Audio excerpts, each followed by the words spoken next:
बिस्मिल्लाहिर्रहमानिर्रहीम। अस्सलामुअलैकुम, good morning. 24/9 में खुश आमदीद। मैं हूँ सीमल हाशमी। ईद आपको बहुत बहुत मुबारक हो। अस्सलाम वालेकुम और मैं हूँ अबूजर मौज़म। आप सबको बहुत बहुत ईद मुबारक हो और सीमल आपको भी। और उम्मीद हम यही करते हैं कि आपकी ईद बहुत खैरियत से गुजरी होगी। आप सबके लिए यही दुआ है और बड़ा मज़ा किया होगा आपने पहले 2 दिन, और आज भी ये जो सिलसिला है कुर्बानी का भी और मुलाकातों का जारी रहा होगा। बिल्कुल, और आज ज्यादातर मुलाकातों का सिलसिला होता है क्योंकि थर्ड डे डिनर्स होते हैं, सियाहती मकामात पर लोग जाते हैं और दावतें होती हैं, तो ये तो सिलसिला चलता ही रहता है। लेकिन मुझे कभी ये नहीं पता था कि मैं अब ईद के थर्ड डे आकर भी आपसे मिलूंगी, आपसे काम करेंगे। ये थोड़ा सा अनयूजुअल हुआ। गवर्नमेंट ने जो छुट्टियां अनाउंस की उसमें बहुत से लोग जो हैं वो आज से अपना ऑफिस रिज्यूम कर रहे हैं, जिनमें हम भी शामिल हैं।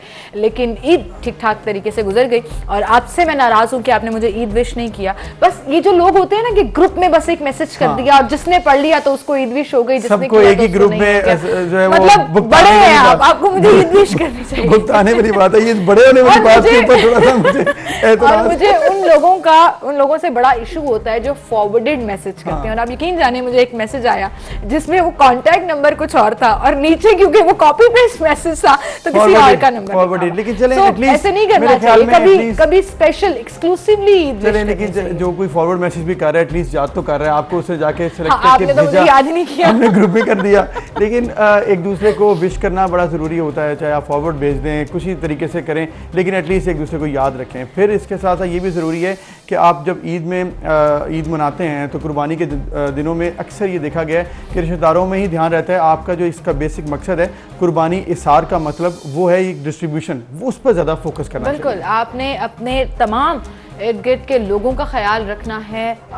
जब कुर्बानी के 3 हिस्से होते हैं कि एक रिश्तेदारों के लिए होता है, गुरबा के लिए होता है, एक अपने लिए होता है। और ये भी बहुत अफजल है कि अपने हिस्से में से भी आप उन हिस्सों को बढ़ा दें और अपना हिस्सा तो मिनिमम है ना जी कि एक हिस्सा कर लो। लेकिन हुआ क्या, लोगों ने टका के गोश्त खाया ईद पर और आप यकीन जाने कि खबरें आ रही थी कि लोग हॉस्पिटल हजारों की तादाद में लोगों ने हॉस्पिटल पहुंचे। वो होता है ना पेट में ज्यादा कुछ खा लिया है तो दर्द हो गई, फिर उसके अलावा आपके पेट खराब हो गया या फिर कुछ इस तरह के इश्यूज आए हैं, तो गैस्ट्रो के हवाले से बहुत सी खबरें आई। तो यही वजह है कि हमने हालांकि प्रोग्राम्स में भी डिस्कस किया था, पहले भी बात की थी कि जब ईद का दिन होता है तो आपने पूरे साल का गोश्त एक दिन में नहीं खाना होता।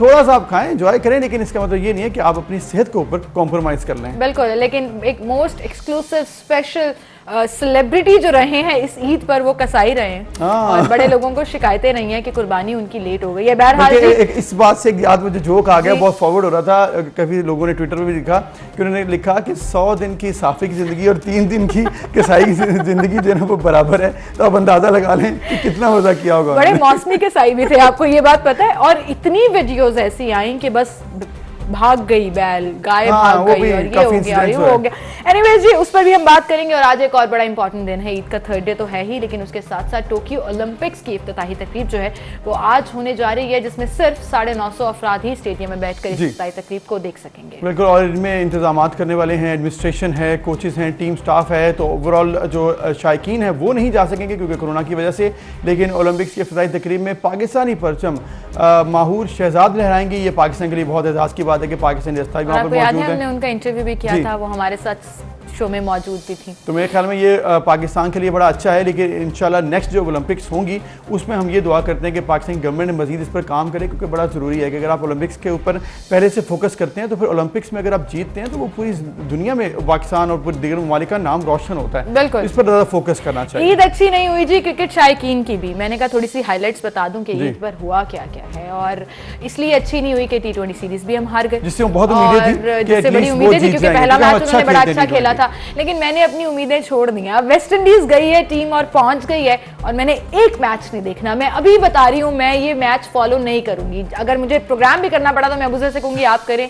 I'm not gonna fall. नहीं, मेरे ख्याल में वैसे पाकिस्तान की टीम जो है ना बहुत अच्छा खेलेगी। उसकी वजह यह है कि वेस्ट इंडीज की टीम पाकिस्तान के मुकाबले में उतनी मजबूत नहीं। इंग्लैंड की देखें ना, चैंपियन टीम है। आप इसका मत देखें, आप परेशान हो, आपने घबराना नहीं है, क्योंकि बाबर आजम ने भी ये कहा, उन्होंने कहा हार जीत खेल का हिस्सा है, आप उम्मीद रखें। पाकिस्तान 5 मेरी रिक्वेस्ट है, आप मुझे थोड़ा सा घबराने दें, थोड़ा सा घबराने दें। मैं मैच नहीं देखूंगी, मैं बिल्कुल नहीं घबराऊंगी। कोई भी स्पोर्ट देखने के लिए सबसे बड़ा दिल बड़ा करना पड़ता है। पाकिस्तान के वैसे बहुत बड़े दिल होते हैं, तो हार जो है ना वो हमने बहुत दफा देखी भी है। अच्छी बात नहीं होती। होती है, डॉक्टर्स बना करते हैं, दिल बड़ा नहीं होना चाहिए। यहाँ पे जरूरी है, वरना आप अगर स्पोर्ट्स फैन है तो फिर मुश्किल हो जाएगी। एनीवेज जी, पॉलिटिकल एक्टिविटीज भी साथ साथ चल रही हैं और आज़ाद कश्मीर के इलेक्शंस भी आ रहे हैं, विच इज़ वेरी इंपॉर्टेंट। और अब कुछ ही दिन रह गए हैं, 2 दिन रह गए हैं जी, 23 से आज और 25 को ये इलेक्शन होने हैं। इस पर भी हम बात करेंगे। हमारे साथ स्टूडियो में सीनियर एनालिस्ट अंजुम रशीद साहब मौजूद हैं। अस्सलाम वालेकुम अंजुम साहब, कैसे हैं आप? बिल्कुल ठीक ठाक। अंजुम साहब, ईद आपको बहुत बहुत मुबारक हो। Thank you. मैं देख रही थी, मैं और अबूजर जब आपस में बातें कर रहे थे तो आप काफी इंजॉय कर रहे थे हमारी इन बातों को। कैसी रही आपकी ईद? जो है वो तो बच्चों के साथ, बीवी के साथ, रिश्तेदारों के साथ और दोस्तों के साथ होती है, अकेले तो ईद नहीं होती। बिल्कुल। और वो लोग मेरे ख्याल में उन लोगों ने सबसे ज़्यादा एंजॉय किया जो अपनी बीवी के साथ ख़ास तौर पर बहुत अच्छे ताल्लुकात रखते हैं और बहुत खुशगवार ताल्लुकात रखते हैं, और जो बीवी के साथ बदतमीजी करते हैं वो डिस्टर्ब रहे हैं। और बच्चों के साथ जो है वो अगर आप खुश नहीं हैं तो आपकी कोई ईद नहीं है। तो मेरे ख्याल में ये ईद उन्हीं की थी जो अच्छा बिहेव आप करते कौन हैं। से वाली कैटेगरी में आते हैं? मेरा ये ख्याल है बताएं। अंजुम साहब तो बहुत ज़्यादा फैमिली मैन है, इनको पहले भी एक दफ़ा मुलाकात हुई थी तो वो यही बताते हैं कि मतलब मैं तो अपनी अहलिया के साथ बड़ा ज़्यादा कोऑपरेट भी करते हैं, किचन में भी जाकर प्रॉपर हेल्प करते हैं। हाँ, असल में क्योंकि ज़िंदगी का जो मज़ा है, ज़िंदगी को अगर आपने एंजॉय करना है तो आप अपनी अहलिया को खुश रखें, आप एंजॉय करेंगे। आप अहलिया के साथ बदतमीजी करें, आप रोएंगे, आप अपने आप को डिस्टर्ब करेंगे। नहीं, ये तो बड़ी अच्छी आपने एडवाइस दी है, बल्कि जो देखने और सुनने वाले हैं आपके वो भी इस चीज़ को ज़रूर फॉलो करेंगे क्योंकि एक फैमिली मैन होना बड़ा ज़रूरी है। अगर आप अकेले अपने आप को समझते हैं कि मैं ही सब कुछ हूँ तो ये काफ़ी नहीं है। आपके साथ अगर आपकी फैमिली खुश है तो यही ज़िंदगी में बहुत बड़ी आपकी जीत होती है। अच्छा, लेकिन कैसा लग रहा है ईद के तीसरे दिन हम काम कर रहे हैं, आपकी बेगम नाराज तो नहीं हुई? मुझे लग रहा है आपकी बातों से, जो बार बार आप ये बात कर रहे हैं कि सुबह सुबह उठ के ऑफिस जा रही हैं, सुबह सुबह उठ के आप गेस्ट जा रहे हैं, आपको बुलवा लिया। नहीं, अगर देखें ना, आप अगर घर में हैप्पी हैं और घर में आप खुश हैं तो आपको कोई चीज़ तकलीफ नहीं देती। आप हर चीज़ को, आप मुश्किल को भी इंजॉय करते हैं। आप खाना बनाना, मेहनत करना, चीज़ें बर्तन साफ करना, ये सारी चीज़ें जो है ये भी आसान हो जाती हैं। लगता है आपने ईद पे बहुत किया है। मैंने वैसे किया तो नहीं है, लेकिन मैंने कोशिश किया है कि मैं प्रिटेंड करूं कि मैं कर रहा हूं और मैं करूंगा, और मैंने विलिंगनेस का इजहार किया नहीं है, लेकिन इसका मतलब यही था कि घर एक हैप्पीनेस जो है वो बिल्कुल और फैमिली के साथ मिलकर चलना, वही एक हैप्पीनेस का सही मीनिंग वहीं पर है, बेशक इसमें कोई शक नहीं है। तो अंजुम साहब, आप चूँकि मतलब बड़ा ज़बरदस्त आपने ईद गुजारी है, साथ आपने ज़बरदस्त कैंपेन भी देखी होगी आज़ाद कश्मीर में जो इलेक्शंस हो रहे हैं, क्योंकि हमने आज इस पर भी बात करनी है क्योंकि अब पोलिंग के लिए तो एक दिन का वक्फा रह गया, इतवार को है, लेकिन आज मुहिम का आखिरी दिन है, बड़े जलसे भी होने हैं। आज बिलावल भुट्टो साहब, इमरान खान साहब भी जा रहे हैं, नून लीग तो ऑलरेडी बड़े ज़बरदस्त जलसे कर रही है। तो कैसी आप देख रहे हैं गर्मा गर्मी इस वक्त जो हो रही है आज़ाद कश्मीर में? देखिए, एक तो यह है कि सारी जमातों ने कोशिश की है कि एक एग्रेशन लाया जाए, अपने अपने वोटर को अपने मुखालफिन के खिलाफ एक्टिव करके उनको बाहर वोटिंग के लिए खींचा जाए। और इसको ये जो लेकिन हुकूमत की जानिब से अमीन गंडापुर ने एग्रेशन लाने के लिए वोटर को पीपल्स पार्टी और मुस्लिम लीग नून के खिलाफ बाहर निकालने के लिए कुछ थोड़ा सा ओवर कर दिया। उन्होंने जो मरीम नवाज के लिए जुमला बोला, डाकू रानी, और बिलावल के लिए बिल्लो रानी, वो बहुत इनडिसेंट थे और नाखुशगवार थे। और वो मेरा ख्याल है कि इतनी नाखुशगवारी पैदा करना जो है वो जमहूरियत के लिए बहुत डेंजरस है, क्योंकि जमहूरियत में आपको जो है वो अक़लियतों के और दूसरों के हकूक़ का एहतराम करना होता है और इंसानी हकूक़ का, बुनियादी आज़ादियों का एहतराम करना होता है। और अगर आप ये ना करें तो जमहूरियत फंक्शन नहीं कर सकती, जमहूरियत डिलीवर नहीं करती, और आप आवाम को कुछ दे नहीं सकते, जिसके नतीजे में सबसे ज़्यादा नुकसान जो है वो गवर्नमेंट का होता है। और गवर्नमेंट डिलीवर ना करे तो गवर्नमेंट को जो है वो की परफॉर्मेंस अगर अफेक्ट हो तो उसके लिए एक प्रॉब्लम बनेगा।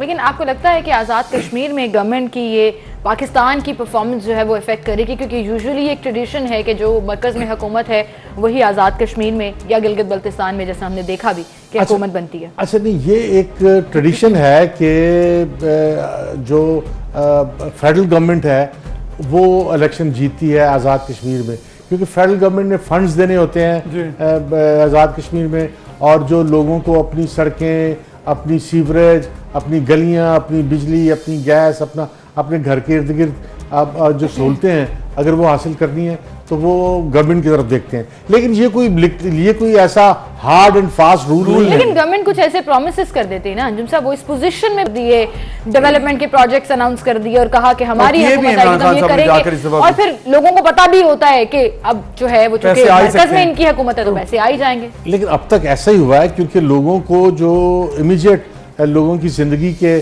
और लोगों की जो हालत ख़राब होती है उसकी बेहतरी के लिए जो वादे हैं वो फेडरल गवर्नमेंट ही पूरे कर सकती है, क्योंकि वो फंड देती है, उसने काम कराना होता है, वो एक्टिव है। लेकिन एक लोगों का पॉलिटिकल नैरेटिव भी होता है, और पॉलिटिकल नैरेटिव बाज़ दफ़ा जो फंड्स हैं उनसे बालातर हो जाता है, उनसे ज़्यादा आगे निकल जाता है। लेकिन अब तक हुआ यही है कि जो विफाक में गवर्नमेंट जीती है वही जो है इलेक्शन जीतता है आज़ाद कश्मीर में। लेकिन इस दफ़ा मरीम नवाज भी बहुत अग्रेसिव हैं और उन्होंने बहुत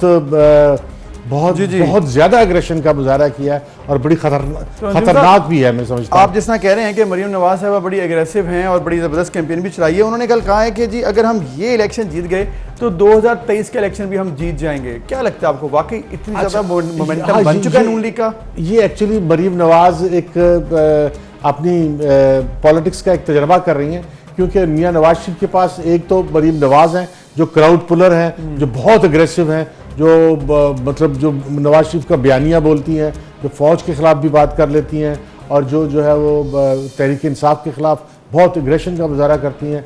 और दूसरी तरफ जो है वो कॉम्प्रोमाइजिंग शहबाज शरीफ हैं। तो इसलिए नवाज शरीफ के पास दो अल्टरनेटिव हैं, एक तो अगर एग्रेशन के साथ और अगर लड़ाई लड़के इलेक्शन जीतना हुआ और तो फिर जाहिर है कि मरीम नवाज को भी इस्तेमाल करेंगे। तो इसलिए मरीम नवाज ठीक कहती हैं कि ये 2023 का जो इलेक्शन है ये उसका एक प्रैक्टिस है। तो लेकिन आपको वाकई लगता है कि अभी 2 साल पड़े हैं और प्रैक्टिस में आपको पता है ना दरमियान में 2 साल में बहुत कुछ हो जाता है, तो ये कैसे मतलब मोमेंटम की बात हो रही है या फिर वाकई उनको कुछ लग रहा है उनको? ये उनकी पॉलिटिकल प्रैक्टिस है और उसमें उनका दूसरा ऑल्टरनेटिव भी है मुस्लिम लीग नून के पास कि अगर कंट्रोल इलेक्शन हुए तो फिर जो है वो कॉम्प्रोमाइजिंग कैंडिडेट शहबाज शरीफ होंगे, जो एक पेज पे फौज के साथ भी आ जाते हैं, इदारों के साथ भी आ जाते हैं और सॉफ्ट भी हैं। लेकिन अंजुम साहब आप ये बात कर रहे हैं, नून लीग इस चीज को कम्प्लीटली डिनाई करती है और वो इस तरह की बातों के ऊपर कभी हंस के टाल देती है, कभी ऐसे लाइटर नोट कमेंट दे दिया।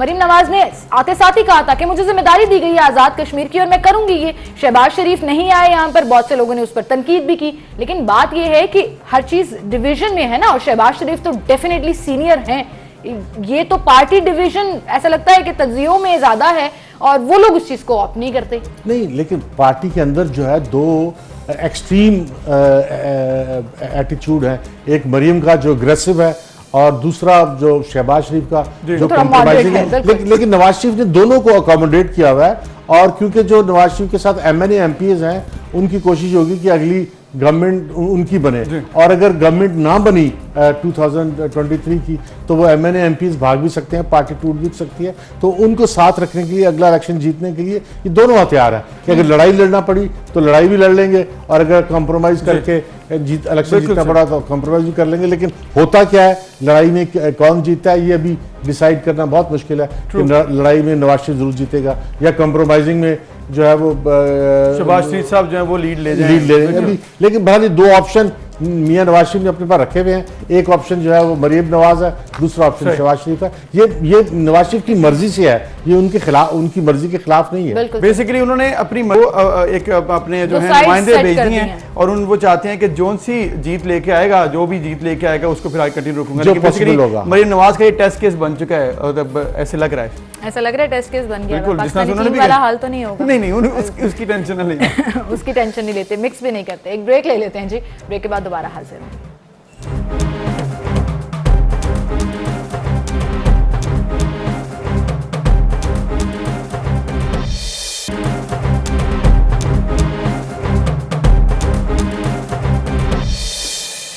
वेलकम बैक नाज़रीन। हम बात करते हैं आज़ाद कश्मीर के इलेक्शंस के हवाले से, जो कि अब मुहिम फुल जोर से जारी है। आज आखिरी दिन है। अंजुम रशीद साहब हमारे साथ मौजूद हैं। अंजुम साहब, इलेक्शन मुहिम जारी है, लेकिन इसके साथ साथ इलेक्शन डे के हवाले से भी तैयारियां चल रही हैं। उसमें एक बहुत इंपॉर्टेंट बात यह है कि इलेक्शन कमीशन का रोल कैसा रहा है। इलेक्शन कमीशन के रोल में सबसे ज़्यादा अली अमीन गंडापुर के हवाले से थोड़ी बात मैं ये करना चाहूँगा कि उनको कहा गया कि वो छोड़ दें ये इलाका, लेकिन उन्होंने नहीं छोड़ा। इसका मतलब है रिट गवर्नमेंट की नज़र नहीं आई है। गवर्नमेंट की रेट इलेक्शन के पीरियड में तो रेट जो है वो इलेक्शन कमीशन की नजर आनी चाहिए। लेकिन उन्होंने कह दिया ना कि छोड़ दें, तो गवर्नमेंट ने उनको वहां से निकलवाना है ना। गवर्नमेंट ने वो थोड़ा सा कॉम्प्लिकेटेड है। अगर इलेक्शन कमीशन कहेगा तो गवर्नमेंट निकाल देगी, क्योंकि इलेक्शन कमीशन के पास सारा है। लेकिन असल बात यह है कि जो अमीन गंडापुर अब तक कश्मीर में एक्टिव हैं, इसका मतलब यह है कि उनके इंडिसेंट लफ्ज़ बोलने के बावजूद इमरान खान ने उनकी इंडिसेंसी को पसंद किया है। उसकी एक वजह तो नज़र आती है कि जब आप एग्रेशन इलेक्शन में लाते हैं तो आप वोटर को एक्टिव भी करते हैं, और जो आपकी हिमायत में लोग हैं वो अगर एक्टिव होंगे तो आप इलेक्शन जीतते भी हैं। लेकिन मेरा ख्याल है कि जो इंडिसेंसी है वो इमरान खान को उसको जो है वो सपोर्ट नहीं करना चाहिए था, क्योंकि इंडिसेंसी से आखिरी नुकसान इमरान खान को ही होगा, क्योंकि वो प्राइम मिनिस्टर हैं, गवर्नमेंट में है। लेकिन यह है कि जो इलेक्शन कमीशन है वो असर्ट कर रहा है, और ये एक अच्छी बात है। लेकिन उन्होंने कहा कि चले जाओ, नहीं गए और उसको कोई मान नहीं रहा। हाँ, ये कैसे मतलब अंजुम रशीद साहब, इलेक्शन कमीशन का रोल हमने पाकिस्तान के इलेक्शंस में भी देखा है। एक लिमिट सेट कर दी जाती है कैंपेन की, और उससे डबल ट्रिपल खर्च हो रहे होते हैं, कोई फर्क नहीं पड़ता, कोई नहीं पूछता। हाँ, कुछ अरसे में इलेक्शन कमीशन ने बड़े स्ट्रॉन्ग डिसीजंस भी लिए हैं, और उसमें एक जिसे कहते हैं ना कि हिस्टोरिक मूवमेंट टाइप भी हुआ। आप 10 का इलेक्शंस की मिसाल ले लें, सबके सामने है। लेकिन यहाँ पर अब अगर इंडिसेंसी है, वो तो हमारी सियासत का हिस्सा बन गया, ये तो आप मानते हैं। उसके बावजूद इलेक्शन कमीशन कुछ नहीं कर पा रहा, ये बस उन्होंने कह दिया चले जाओ, वो माने नहीं, कुछ भी नहीं हुआ। नहीं, लेकिन इलेक्शन कमीशन की ये एक्टिविटी तो है कि उन्होंने कहा कि चले जाओ, उन्होंने कहा कि ना करो। अब इलेक्शन कमीशन जो है वो गवर्नमेंट को या पुलिस को या अंजुम साहब मेक श्योर करना भी इलेक्शन कमीशन का काम है। आपने कह दिया चलो जाओ यहाँ से और चुप करके बैठ गए, ऐसे नहीं होता है। आपकी एक ड्यूटी है, you are supposed to do that. अब आप वफाकी हुकूमत को खत लिख रहे हैं, तो ये तो ऐसा लग रहा है कि बस जो फॉर्मेलिटीज हैं वही निभाई जा रही हैं, अपेरेंटली ऑर्डर्स दिए जा रहे हैं, कुछ उसके ऊपर काम नहीं हो रहा। इलेक्शन कमीशन आप ठीक कह रहे हैं कि बहुत ज्यादा असर नहीं कर रहा, लेकिन इलेक्शन कमीशन अच्छा फंक्शन कर रहा है। अच्छा, आपको लग रहा है कि अच्छा फंक्शन कर रहा है, और वो उसका खत लिखना जाहिर है गवर्नमेंट को कम्युनिकेट ही करना होता है ना। इलेक्शन कमीशन खुद तो कोई फोर्स नहीं है कि वो पुलिस नहीं है। मतलब आपको लग रहा है कि उनका ये रोल ठीक था कि उन्होंने अपना रोल अदा कर दिया, आगे फिर गवर्नमेंट की बात है कि वहां से क्या कर दी। एक जगह पर और उन्होंने अपना दरखास्त भी दे दी है इलेक्शन के दिन के हवाले से, पाक फौज की उन्होंने खिदमात तलब की हैं।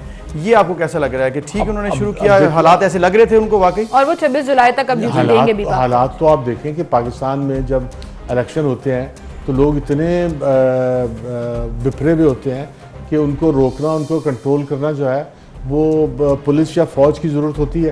तो फौज को अगर ना ही बुलाएं तो वैसे बेहतर होता है, क्योंकि फौज पे जो फौज के मुखालिफ हैं वो इल्ज़ाम भी लगा देते हैं। तो फौज को मेरा ख्याल पर ही रखना चाहिए। लेकिन फौज का लाना भी जो है वो बाज़ दफ़ा ज़रूरी होता है, क्योंकि लोग कंट्रोल नहीं होते। इलेक्शन को पीसफुल बनाने के लिए, उसमें कानून को नाफिज करने के लिए फोर्स की ज़रूरत तो होती है।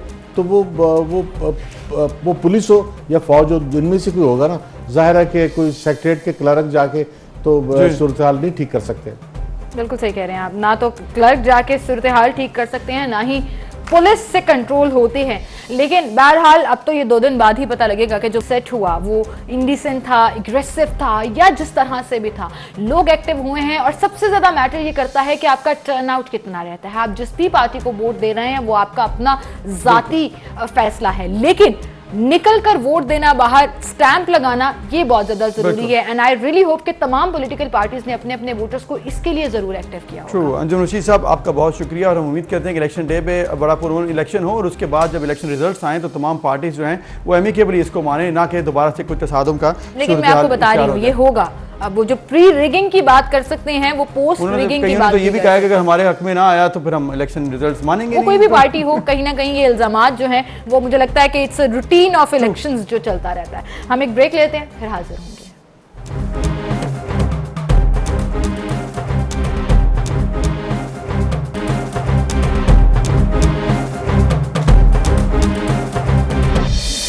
Welcome back. एक बार फिर से आपको खुशामदीद कहेंगे। एक और स्टोरी हम डिस्कस करेंगे जो ओवर द ईद तमाम फेस्टिविटी में एक दुख का बायस बनी, और मुसलसल सोशल मीडिया के ऊपर, आप फेसबुक ले लें, इंस्टाग्राम ले लें, ट्विटर ले लें, इस केस की बात हो रही है। और यकीन जानिए कि जब ये खबर पड़ी और जब ये टॉप ट्रेंड में हैशटैग देखा जस्टिस फॉर नूर, और जब आपने इंक्वायर करना शुरू किया कि असल में हुआ क्या था, तो इस्लामाबाद में पाकिस्तान के साबिक सफीर की बेटी थी जिन्हें कत्ल कर दिया गया, और इस कदर बेदर्दी से कत्ल किया गया कि उनका सर जो है वो उनके तन से बिल्कुल इंतहाई अफसोसनाक ये वाक़या, दिलखराश वाक़या। और ये मामला है क्या पुलिस ने इन्वेस्टिगेट किया, किस तरह से वो कातिल तक पहुंची है, क्योंकि वो उनके कातिल के घर में ये खातून मौजूद थी, मामला है क्या, सगीर चौधरी से हम जानेंगे।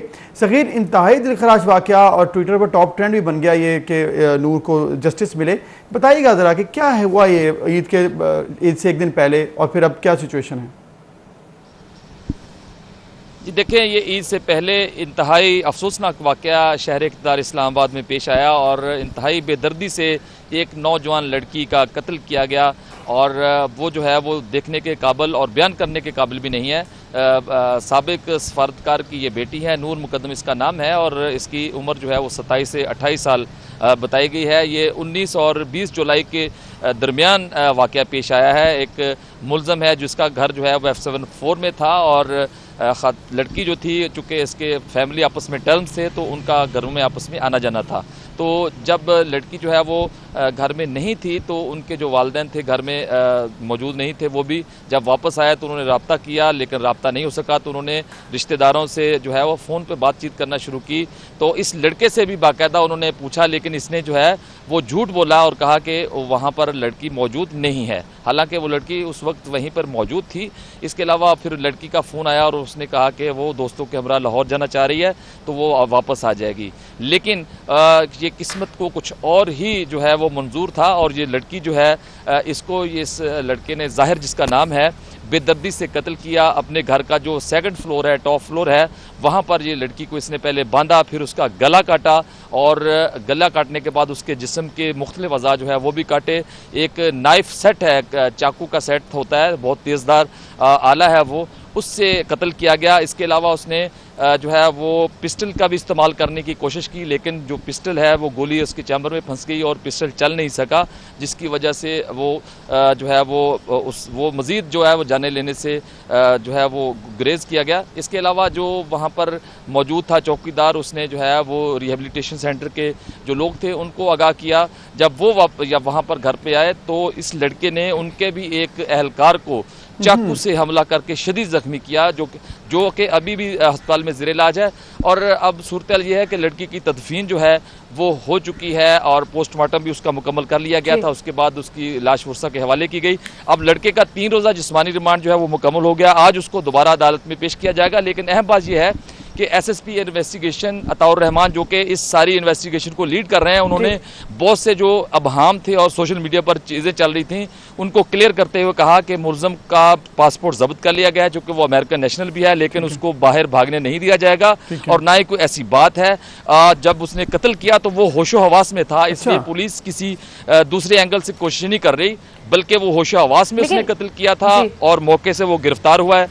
जी सगीर चौधरी साहब, आपने ये भी देखा है कि इस सोसाइटी में जहाँ पर एक औरत को कत्ल कर दिया जाता है, वहीं पर उसी सोसाइटी में जो कातिल होता है उसको बचाने के लिए मुहर्रिकात भी तेज हो जाते हैं। इस कातिल को बचाने के लिए ड्रग एडिक्ट भी कहा जा रहा है, ज़हनी मरीज भी इसको कहा जा रहा था। इसकी फैमिली ने कहा कि ये ज़हनी मरीज था, रिहेबिलिटेशन का इसका बैकग्राउंड भी है। वो झूठ हो सच हो सब दाग दिया जाता है कि किसी तरह बेटे की जान बचा ली जाए, जिसने बेदर्दी से किसी की बेटी को कत्ल कर दिया। पुलिस ने इसमें बड़ा इंपॉर्टेंट रोल प्ले किया। पुलिस ने वाज़ेह तौर पर कहा कि ज़हनी मरीज होने के कोई सबूत नहीं मिले हैं। जी बिल्कुल, आपकी बात जो है वो बड़ी वैलिड है कि इस तरह से बचाने की कोशिश ज़रूर हो रही है, चूँकि इसके वालिद जो हैं वो मुख्तलिफ कंपनीज़ के ओनर हैं और काफ़ी असर रसूख रखने वाले हैं ये घराना जो है। लेकिन कल जो है वो पुलिस की प्रेस कॉन्फ्रेंस जी SSP इन्वेस्टिगेशन की, उसने सारे अबहाम जो हैं वो दूर कर दिए। पुलिस ने वाजे कर दिया है कि इसका मेंटल हेल्थ से कोई ताल्लुक नहीं। जब इसने कत्ल किया था लड़की को तो उस वक्त ये अपने होशो हवास में था। इसको जाए वकूआ से जो आला कत्ल था उस समेत गिरफ्तार किया गया है। इससे बड़ा एविडेंस कोई नहीं है। पुलिस ने जो घर में मुलाजिम थे उनको भी शामिल तफ्तीश किया है। इसके अलावा मुख्तलिफ एंगल से इसकी तफ्तीश चल रही है। चूँकि ये पहले जो है वो मुलज़म ना बोलने का जो है वो एक ड्रामा रचा रहा था, लेकिन पुलिस कहती है कि ये अब आहिस्ता आहिस्ता बोल रहा है और वो सारी चीज़ें बता रहा है पुलिस को, अपनी ज़बानी बता रहा है, तो पुलिस बाकायदा तौर पर जो है मुख्तलिफ बयानात भी, स्टेटमेंट भी रिकॉर्ड कर रही है। उसके साथ साथ इसके ठोस शवाहिद जो हैं पुलिस ने इकट्ठे कर लिए हैं। जो लड़की का और लड़के का मोबाइल था उसको भी FIA के पास भिजवा दिया है। मोबाइल एक बड़ा एविडेंस होता है जिससे कॉल ट्रैक होती है, कॉल का रिकॉर्ड लिया जाता है, उसके बाद वो झूठ नहीं बोल सकता। इसके अलावा उसकी लोकेशन ली जाती है और लोकेशन भी उसकी इसी घर में लड़की की आ रही है, लड़के की भी इसी घर में आ रही है। इसके अलावा जो आला कत्ल था उसको फोरेंसिक के लिए भेजा गया, पिस्टल को भी फोरेंसिक के लिए भेजा गया। तो ये वो एविडेंस हैं जो कि ट्रायल में पेश होने हैं। और आज पुलिस जो है जी आप जैसा बता रहे हैं, पुलिस इन तमाम पहलुओं को देख रही है और भरपूर इन्वेस्टिगेशन कर रही है, फोरेंसिक भी कर रही है। लेकिन ये जो घर के मुलाजमीन हैं, इनसे कुछ मालूम हो सका है कि ये लड़की कब गई है वहाँ पर, और फिर क्या पुलिस को किसने इन्फॉर्म किया था? रिहेबिलिटेशन वालों ने किया था या फिर किसी और ने इन्फॉर्म किया इस वाक़े के मुतालिक? जी देखिए, पुलिस को जो है वो घर का चौकीदार था, उसने इन्फॉर्म किया था और चौकीदार के पास असला नहीं था। वो घर का एक चौकीदार है और वो देखभाल घर की करता था। उस वक्त पुलिस को जो है इन्फॉर्म किया।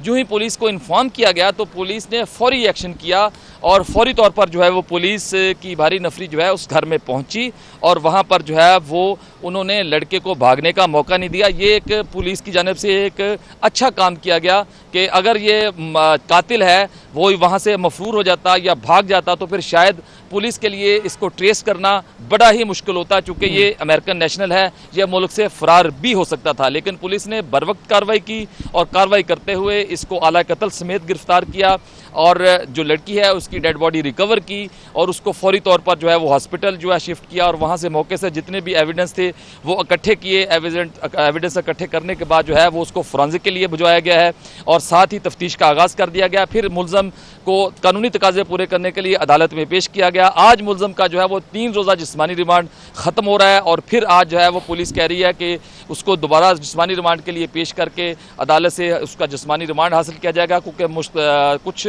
ठोस एविडेंस जो हैं वो अभी इकट्ठे करना बाकी हैं। और इसका जो पासपोर्ट है, अहम बात यह है कि वो पुलिस के पास है। अमेरिकन पासपोर्ट जो है वो अब किसी और की कस्टडी में नहीं, पुलिस के पास है। तो इसलिए सोशल मीडिया पे ये खबरें गर्दिश कर रही थी कि शायद ये बैरून मुल्क फरार हो जाएगा या हो गया है, तो ऐसी बात नहीं है। ये अभी पुलिस की कस्टडी में है और पुलिस की कस्टडी में ही ये उसका पासपोर्ट भी है और पुलिस ये पूरी उम्मीद है कि इसका चालान मुरतब करेगी, इसको कसूरवार ठहराएगी ठोस एविडेंस की बुनियाद पर और इसको करार वाकई सजा जो मिलनी चाहिए वो जरूर अदालत की जानिब से मिलेगी। सजा मिलनी चाहिए और एग्जाम्पल बनना चाहिए। अगर बेईमाना तरीके से कत्ल किया गया है तो उसको सजा भी वैसी मिलनी चाहिए।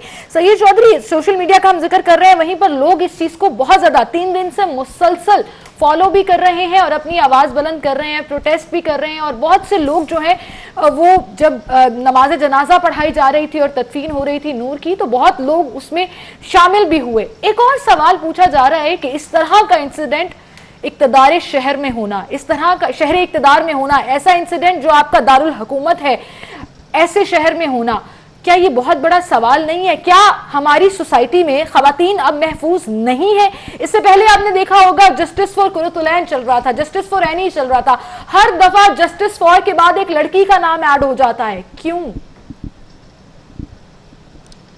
जी बिल्कुल, ये एक सोशल अलमिया ज़रूर है और आपने दुरुस्त कहा कि ये किसी दूर अफ्तादा इलाके का वाक़या नहीं बल्कि शहर इक़्तिदार का वाक़या है। यहाँ पर बाशऊर लोग रहते हैं, यहाँ पर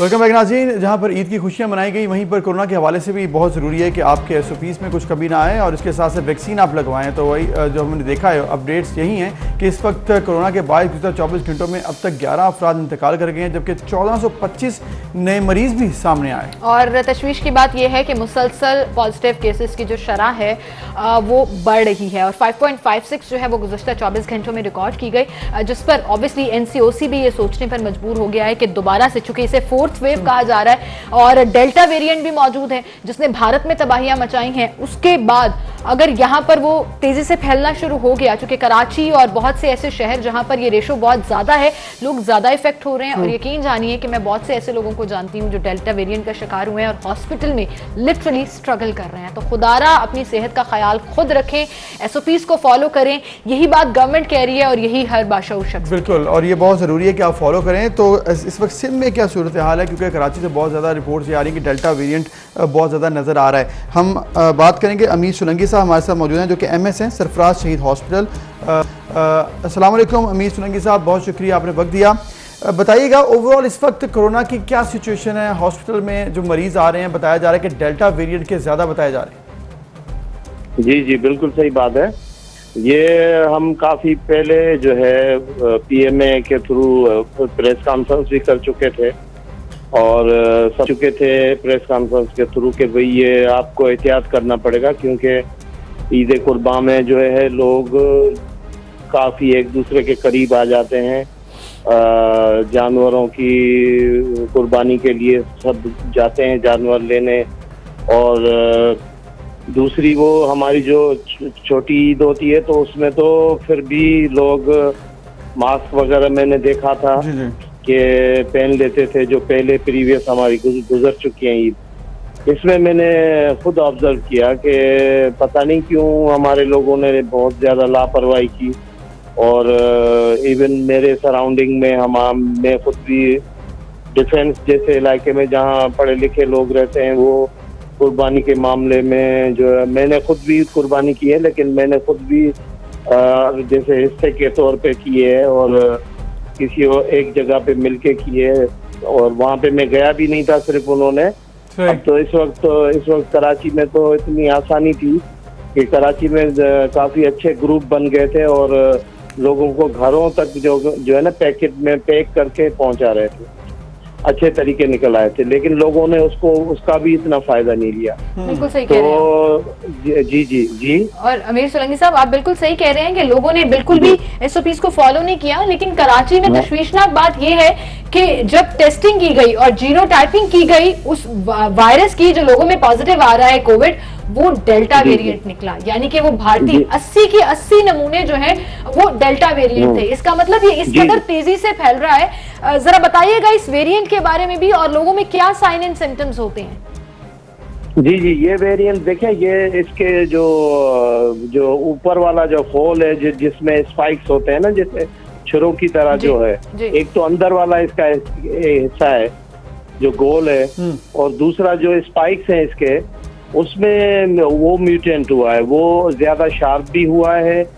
और डेल्टा का ये जो पूरा हमने डिटेल स्टडी हमने की हुई है, क्योंकि डेल्टा भी काफी पुराना हो गया है तो उसकी स्टडीज आ गई हैं, तो उसका वो जो शार्प इतना है, और दूसरा उसकी शेप बहुत ज्यादा ओवल है, बहुत ओवल नहीं है, राउंडेड है। मतलब राउंडेड होने की वजह से वो एकदम से ट्रांसमिट होता है और मतलब दौड़ता है अंदर, जैसे ही कहीं सरफेस पे आता है ना, ठीक, तो उसको जहाँ पे उसको जैसे नेजल म्यूकोजा है, वहाँ पे जैसे ही पहुंचता है तो वो एकदम से शिफ्ट होने के लिए वो नीचे चला जाता है। पहले जो वेरिएंट थे वो ओवल ज्यादा थे, ओवल होने की वजह से जो भी चीज आप सोचें जो ओवल होगी मूवमेंट कम करेगी, तो ये एकदम से नीचे जो है लंग्स के जो एल्वियोलाइज होते हैं जहाँ पे ऑक्सीजन ट्रांसमिशन होती है वहाँ पे पहुंच जाता है। तो ये इसके साइन सिम्टम इसीलिए सीवियर हो जाते हैं कि एकदम से सांस में तकलीफ शुरू हो जाती है, क्योंकि लंग्स को ज्यादा अफेक्ट करता है बाकी वेरिएंट्स के। जी जी जी जी, मैं आपको मैं एक्सपीरियंस बता रहा हूँ कि हमने कई दोस्तों में और इधर मैं जाता रहता हूँ क्लिनिक्स पे भी, और हमारी एक दूसरे से, क्योंकि ये हॉट इशू है तो एक दूसरे को हम जो है ना अब अपनी जो एक्सपीरियंस वो शेयर करते हैं। तो मुझे एक दोस्त ने कहा कि एक बंदा आया था बिल्कुल नॉर्मल, मतलब थोड़ी सी खांसी थी उसको, तो मैंने कह रहा है उसको, मैंने कहा कि तुम जो जाके एक्सरे करा के आओ ना, चेस्ट एक्सरे। वो कह रहा था सर मैं वो कराना चाहता हूँ, टेस्ट कराना चाहता हूँ कोरोना की। उसने कहा कोरोना को फिलहाल छोड़ो तुम टेस्ट को, तुम्हें एक्सरे करा के आओ। एक्सरे करा के आया तो लंग सारा उसका गायब था भाई। तो आप सोचें इतना मतलब वो 1-2 दिन के अंदर उसने मुझे बताया कि उसकी डेथ हो गई। अच्छा। तो बेसिकली इस तरह वो तेज है बहुत ज्यादा। सिम्टम्स जो पहले आते थे, जी पहले वाले जो साइन सिम्टम्स आते थे कि स्नीजिंग हो रही है या छींके आ रही हैं या कोई और अलामत होती थी, खांसी होती थी, उससे ये डायरेक्ट जो है ना जाके इफेक्ट कर रहा है। तो ये बहुत ज्यादा खतरनाक भी है। मैंने आपको बताया, हमने इसके बारे में पहले प्रेस कॉन्फ्रेंस की थी कि ये जो लोग ईद होगी इस पे लोग खास तौर पे जो मिडिल ईस्ट से जो लोग आएंगे ना, क्योंकि इंडियन वहाँ पे मिडिल ईस्ट सोलंकी साहब बहुत ज्यादा लोग रहते हैं। आप जैसे बता रहे हैं कि बहुत ज्यादा क्रिटिकल भी पेशेंट हो रहे हैं और 2 दिन में इतना ज्यादा हो जाता है, तो फिर इसकी मैनेजमेंट क्या मुश्किल तो नहीं हो रही हॉस्पिटल्स में? क्योंकि ऑब्वियसली लोग रिपोर्ट लेट कर रहे हैं या फिर आ रहे हैं तो क्रिटिकल हो रहे हैं। ज़ाहिर है बहुत ज्यादा। अभी मैं आपको बता रहा हूँ ना कि हॉस्पिटल के जितने भी एक्सपो सेंटर है ये सब बिस्तरे भरे हुए हैं सब, और आपको भी रिपोर्ट आ रही होंगी। तो हमारे जो इवन करीबी दोस्त हैं, हमारे जानने वाले डॉक्टर हैं, वो भी एक मेरे दोस्त हैं, मैं उनका नाम नहीं लेना चाहता हूँ, उनके बेटे को हुआ है, डॉक्टर है वो भी, उसका बेटा भी डॉक्टर है, तो उसको बिस्तरा नहीं मिल रहा था। मैं आपको सही बता रहा हूँ। तो वो अब अपने घर पे उसको मैनेज कर रहे हैं और माशाल्लाह भी वो बेहतर है। तो वो डॉक्टर होने की वजह से अर्ली उन्होंने एक्शन ले लिया और उसको क्वारंटीन करके उसको ट्रीटमेंट शुरू कर दिया, तो वो माशाल्लाह बेहतर है। लेकिन इस तरह कई बेचारे जो लोग हैं, जो सादे लोग हैं, जिनको मेडिकल की ज़ाहिर नॉलेज नहीं है, तो वो थोड़ा लेट हो जाते हैं, 2-3 दिन भी लेट होते हैं, तो पूरा लंग जो है वो इनगल्फ हो जाता है, वो खा जाता है पूरा। बिल्कुल सही। और आपने बड़े अच्छे तरीके से इसको एक्सप्लेन भी किया कि किस तरह ये वेरिएंट डिफरेंट है और कैसे आपके फेफड़ों के अंदर घुस के आपके फेफड़ों की कैपेसिटी को बिल्कुल खत्म कर देता है। और अब यकीन जानिए कि ये बड़ी खतरनाक बात है कि 80 जीनोटाइप किए गए और तमाम के तमाम डेल्टा वेरिएंट निकले। इसका मतलब कि अगर ओवरऑल जीनोटाइप्स की को करने की सलाहियत को बढ़ा दिया जाए और कैपेसिटी बढ़ा दी जाए तो डेल्टा वेरिएंट ही निकलेगा, और ये बड़ी खतरनाक बात है। लेकिन सरफराज साहब ये कहिएगा कि वैक्सीन लगवाने का अमल भी तेजी से जारी है और गवर्नमेंट ने ये बड़ा अच्छा किया कि क्योंकि रेशो बढ़ रही थी तो सिर्फ एक दिन ईद की छुट्टी दी और उसके बाद से तमाम सेंटर्स खुले थे और लोग वैक्सीन लगवा भी रहे थे। क्या वैक्सीन आपको बचा सकती है इस वेरिएंट के अगेंस्ट? ऐसी कोई रिसर्च आई है? हाँ, नहीं, ये तो एक हकीकत है। देखें, इस वक्त पूरा इस पे सिर्फ अभी रिसर्च ही चल रही है, समझे। ये एक जो वबा आई है हमारे पूरी इंसान जात को जिसने तकलीफ पहुंचाई है, तो इस पे अभी जाहिर है ये जो वैक्सीन शुरू में लगना शुरू हुई, वो भी उसमें जो वैक्सीन के जो तरीके होते हैं या किसी भी दवाई को जो बनाया जाता है तो उस पर पहले एक्सपेरिमेंट किए जाते हैं, वो सारे स्टेज क्रॉस करके हमने डायरेक्ट जो है ना ह्यूमन पे जो है ना, इंसान पे जो है ना इसके तजुर्बे किए हैं। वो उसका जो जरूरत भी इसलिए हुई कि इस बीमारी और इस वबा से जान छुड़ाई जाए जल्द अज जल्द। तो आप देखें जिन मुल्कों में वैक्सीनेशन ज्यादा हो गई है वहाँ पे अब देखें रेशो कम होता जा रहा है, और ये बिल्कुल जो है ना जहाँ पे ये ज्यादा लगेगी। अभी भी मैं आपको बताऊं, मेरी खुद हॉस्पिटल में वैक्सीनेशन सेंटर है, लेकिन ये जो वजीर आला ने जो ऐलान किया उसके बावजूद भी मुझे अफसोस है कि हमारी हॉस्पिटल में भी बहुत कम पेशेंट आए। सारे लोग ईद की खुशियों में और उन चक्करों में लगे हुए हैं, और वहाँ पे जो नॉर्मल दिनों में जो रेशो था आने का वैक्सीन लगाने का, वो नहीं आ रहे हैं। मैं इसलिए मैं आवाम को अपील करूंगा कि ये जो गवर्नमेंट इतना सेंसिटिव है आपके मामले में, पहले तो हम गवर्नमेंट को काफी मामलात में कसूरवार कहते थे कि भाई घर में ये हो गया, फलाना जगह पे ये हो गया, वहाँ हो गया, चलो उनकी गलतियां थी। अब वो जब आपके लिए इतना आगे आके 2 स्टेप आगे आके सब कुछ कर रहे हैं, फिर भी आप फिर बाद में बैठ के उनको गवर्नमेंट को गालियां देंगे, तो ये तो मेरे ख्याल में अच्छा नहीं रहेगा। बिल्कुल। तो आवाम को जो है सेंसिटिव होना चाहिए इस मामले में। सब एक चीज और क्लियर कर दीजिएगा आवाम की इंफॉर्मेशन के लिए कि लोग ये समझते हैं कि अगर आप वैक्सीनेटेड हैं तो आपको सोशल डिस्टेंस मेंटेन नहीं करना या आपको मास्क नहीं पहनना। इस हवाले से भी बता दीजिएगा, और खासकर जैसा आपने पूरे वेस्टर्न कंट्रीज का जिक्र किया कि जहां पर वैक्सीनेशन ज्यादा लग रही है, बर्तानिया में रेशो फिर बढ़ना शुरू हो गई है और दोबारा से बाज़गश्त हो रही है कि शायद लॉकडाउन की तरफ वो जाएं। उसकी रीजन ये है कि अभी 70% आबादी वैक्सीनेट हुई नहीं है और वो वेरिएंट जो है वो फिर सर्कुलेट करना शुरू हो गया। लेकिन एक बात है ना, वहाँ पे जितने भी इन्फेक्टेड लोग वहाँ पे इन्फेक्ट हुए हैं, जिनको वैक्सीन लगी, और यहाँ पे भी कुछ लोग ऐसे रिपोर्ट हुए हैं जिनको वैक्सीन लगी और फिर इन्फेक्ट हुए हैं। उमूमन होता ये है कि जब वैक्सीन लग जाती है किसी भी बीमारी में तो फिर उसका, क्योंकि ये म्यूटेंट ये शक्ल तब्दील कर रहा है ना, तो ये बार बार मुतासिर कर रहा है। लेकिन इंग्लैंड में भी जिन लोगों को ये लगा है, ये बीमारी फिर लगी है या जो भी है, या कुछ लोगों को लगा भी है, तो उसकी जो सीवियरिटी है ना, जो वो कम है। हाँ वो नहीं। तो जो इस असल में देखें, इसकी फिलॉसफी ये होती है कि ये जो वायरस होता है ना, इसका एक लोड होता है जिसको हम अपनी मेडिकल लैंग्वेज में वायरल लोड कहते हैं। जहाँ पे वायरल लोड ज्यादा होगा, मतलब बीमार ज्यादा होंगे, ज्यादा वायरल लोड फैलेगा, तो इसका इफेक्ट भी ज्यादा आएगा। जहाँ कम होंगे, सपोज करें एक गांव है, अभी देखें आप देखें ना कराची में क्यों ज्यादा है? कराची ने कोई ज्यादा गुनाह थोड़ी कि कराची के लोगों ने, ऑब्वियसली लोड ज्यादा है।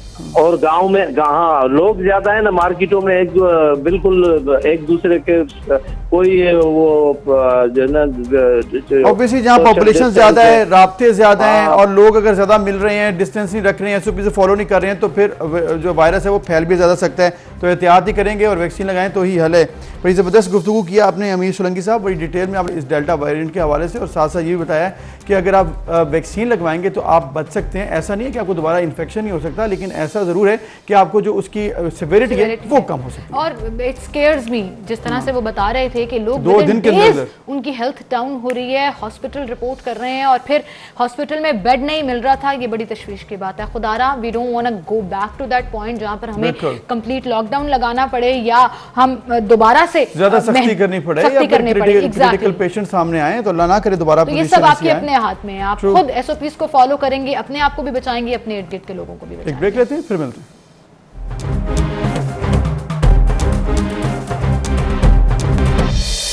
Welcome back. मुझे लग रहा है कि वाकई आज़ाद कश्मीर का जो इलेक्शन है वो मोमेंटम पकड़ आया है, और ऐसे लग रहा है कि मैंने जो मेन जनरल इलेक्शंस हैं उनकी तैयारी ऐसी लग रही है। बिल्कुल, लेकिन आई थिंक कुछ भी प्रिडिक्ट नहीं किया जा सकता। ये इलेक्शन डे वाले दिन ही डिसाइड होगा और इलेक्शन डे वाले दिन ही सामने आएगा। हाँ, मोमेंटम बहुत अच्छा है, और ये मोमेंटम जो सेट किया है वो तमाम पार्टीज ने बड़ा जबरदस्त तरीके से किया है। और आज चूंकि लास्ट डे है तो आज वहां पर जो कैंपेन है वो ज्यादा हाइप पर होगी, और वजीर आजम पाकिस्तान जा रहे हैं, वहां पर बिलावल भुट्टो जरदारी साहब जो हैं वो जा रहे हैं, फिर उसके बाद ऑलरेडी वहीं पर है, और फिर मरियम नवाज जो है वो भी अमेरिका चले गए थे ना, वापस आ गए, और ऑब्वियसली अब लास्ट डे को यूज करते हुए वो एक बड़ा जलसा जो है वो कह रहे हैं कि हम करेंगे। बट लेट्स सी परसों कश्मीर की आवाम क्या डिसाइड करती है, और जाहिर है ये उनके हाथ में ही है कि वो किसको सेलेक्ट करते हैं। तो जबरदस्त कैंपेन तो चली जी, लेकिन इसके साथ साथ जबरदस्त क्या जो कारकर्दगी थी वो हमारी ज़िला इंतजामिया की ओवरऑल पाकिस्तान में, जब ईद के हवाले से क्योंकि हम बात करते हैं तो फिर ईद की खुशियाँ तो एक जानिब, लेकिन जो इंतजाम होते हैं वो ज़िला इंतजामिया के ज़्यादा बढ़ जाते हैं, क्योंकि उन्होंने देखना होता है अलाइशों को, ओवरऑल जो सफाई के इंतजाम, प्लस बारिश भी हो गई थी।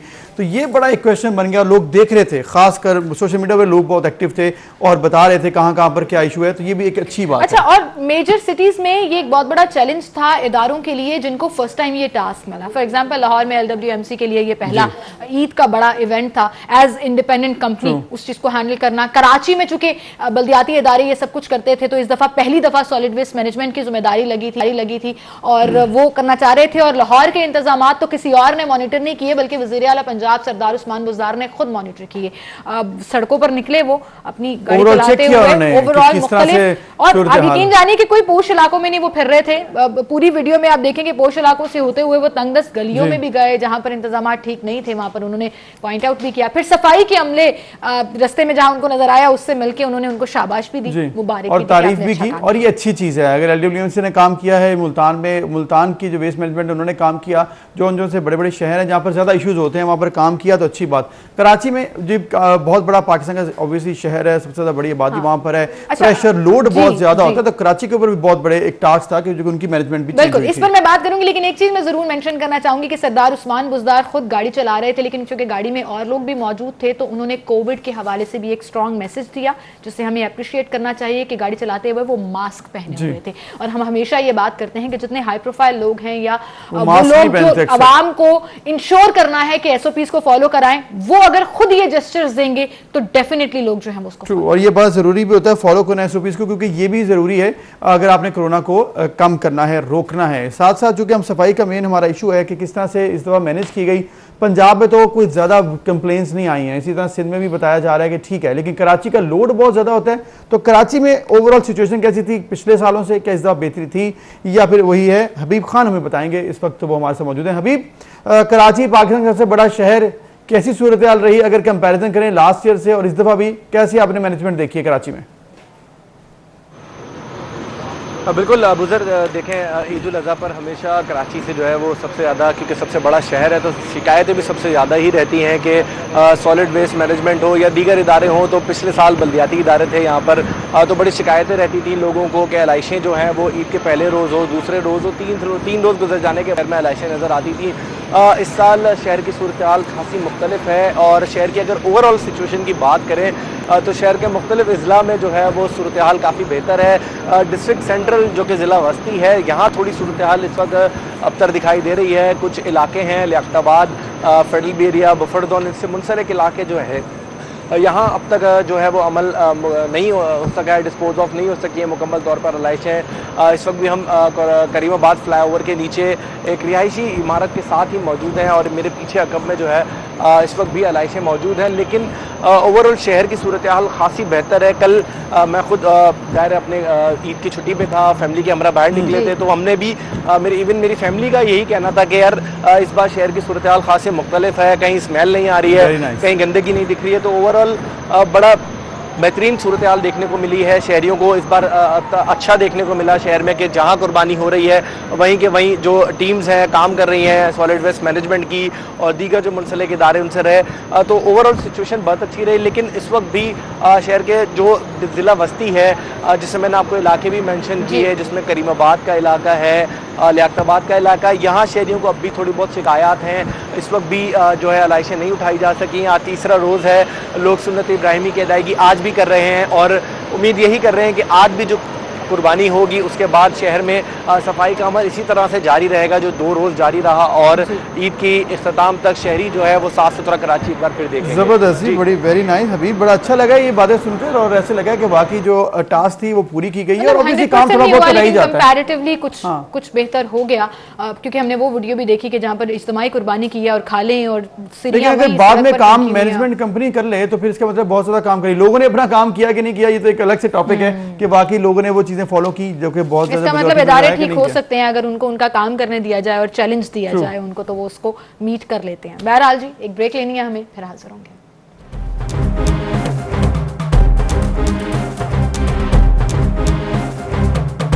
याद करो रल के फरियाद करो, है गरीबांदा ए हो हाजरा, अली मौला अली मौला अली दम दम, अली मौला अली मौला अली दम दम, अली मौला अली मौला अली दम दम, अली मौला अली मौला अली दम दम, लक दे करोना वाली अख जम जम, अली मौला ओ मौला ओ मौला ओ मौला अली मौला।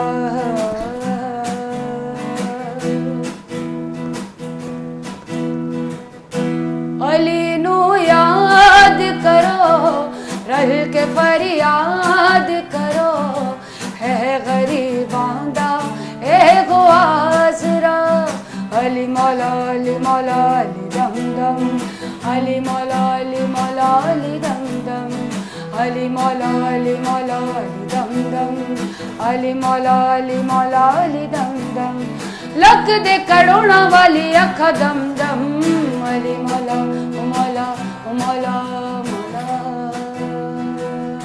क्या कहने, जबरदस्त जी, जबरदस्त। हमारे साथ स्टूडियो में मौजूद हैं एनी जैदी, जो पिछले 5 साल से इस इंडस्ट्री के साथ प्रोफेशनली मुंसलिक हैं, बहुत सी OSTs की हैं, और इनकी जो आवाज़ है उसमें वो एक्चुअली दम है और बड़ी ज़बरदस्त है लाइव सुनने में भी, और ऑब्वियसली अस्सलाम वालेकुम, ईद मुबारक। वालेकुम अस्सलाम। और उनके साथ ज़मीर अब्बास हैं जो गिटारिस्ट हैं, और उनके साथ पूरी एक टीम अप है। एनी, क्या हाल है आपके? ठीक है अल्हम्दुलिल्लाह, बिल्कुल ठीक ठाक। अच्छा, ये प्रैक्टिस से आपकी आवाज़ ऐसी हुई है, क्योंकि बड़ी यूनिक आवाज़ है, और ये बड़ा कम लोगों की ऐसी होती है। ये सवाल बहुत दफ़ा मुझसे पूछा जाता है, और हमारे एक बहुत ही अच्छे ड्रामा जो हमारे प्रोड्यूसर हैं, एक लिरिसिस्ट भी हैं, उन्होंने कहा कि पान खा की आवाज ऐसी बनाई है क्योंकि आपका ताल्लुक भी कराची से है, तो नॉर्मली उसको भी लिंक किया जाता है। माइट भी, लेकिन नहीं, ऐसे ही है। मेरी बचपन से ये आवाज़ थी, मुझे लगता था कि मेरा जो टोन है वो एक मेल डोमिनेटिंग वो वॉइस नहीं होती, वो है।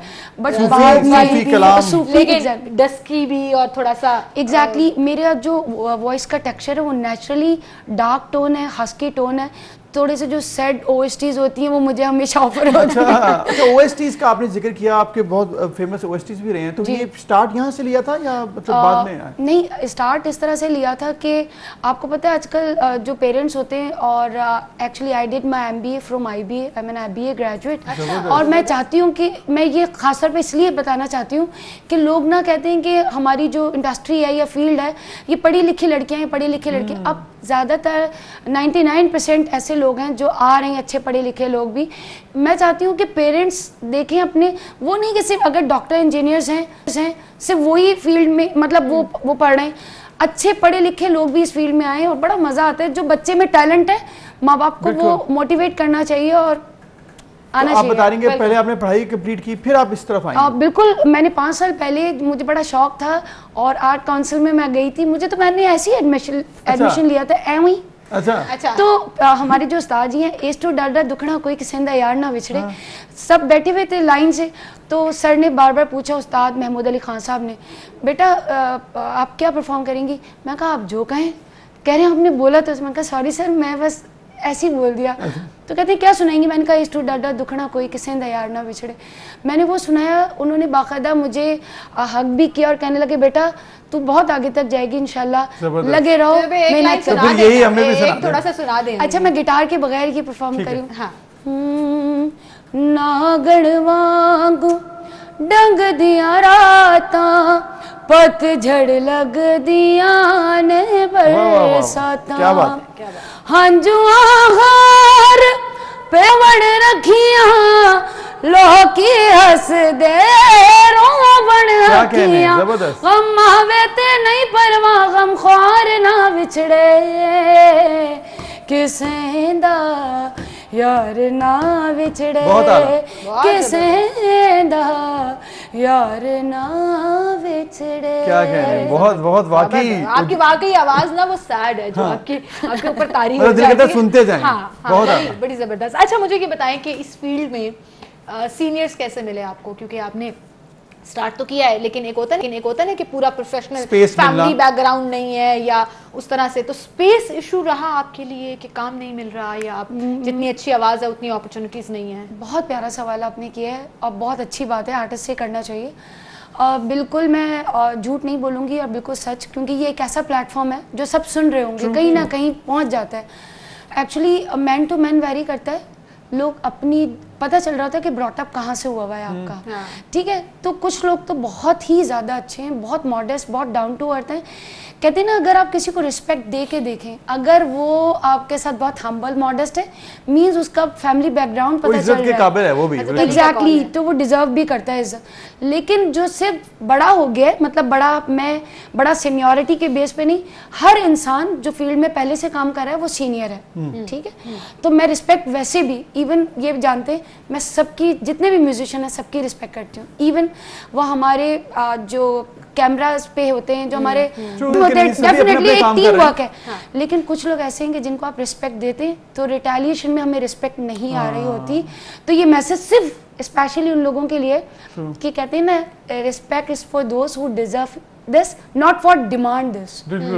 तो उन्हीं के लिए रिस्पेक्ट है। तो मैं ये समझती हूँ रिस्पेक्ट आप सबको दें, लेकिन मतलब आपका अपना एक्सपीरियंस है कि मुश्किल है अपनी जगह बनाना और आगे जाना होता है। लेकिन मुझे ये लगता है कि अगर आप ब्लैक पुलिंग नहीं करते ना, सबके साथ राइट पॉजिटिव है, एक न एक दिन वो लोग भी आप लगे रहें। और आप मेरे ख्याल में अगर लगे रहें, टैलेंट हो तो कभी ना कभी अल्लाह ताला जो है वो सक्सेस दे ही देता है। इसमें कोई जो है वो कहते हैं ना, मुस्तकिल मिजाजी जो है वो कामयाबी मिल ही जाती है। तो आपको माशाल्लाह बड़ी जबरदस्त कामयाबी मिली है और आपका टैलेंट है उस पे, तो डेफिनेटली खुद ब खुद टैलेंट अपनी जगह बनाती रहेगी। यानी कुछ और आप हमें सुनाना चाहें जो आपका फेवरेट हो और आप हमें गिटार के साथ हमारी ईद के लुत्फ को दोबारा करना? अच्छा, वैसे तो बहुत सारे हम वो कर लेते हैं, जानिया कदी, ठीक है।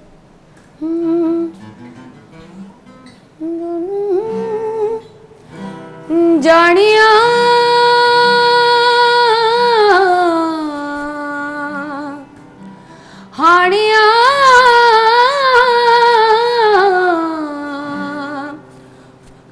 सिख कदे दुख सुख बोलना, तेरे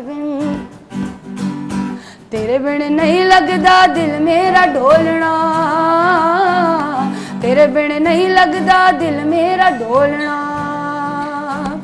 तेरे बिन नहीं लगदा दिल मेरा ढोलना, तेरे बिन नहीं लगदा दिल मेरा ढोलना। क्या कहना हानिया जानिया तू भी सिख कदे दुख सुख बोलना, तेरे बिन नहीं लगदा दिल मेरा ढोलना, तेरे बिन नहीं लगदा दिल मेरा ढोलना।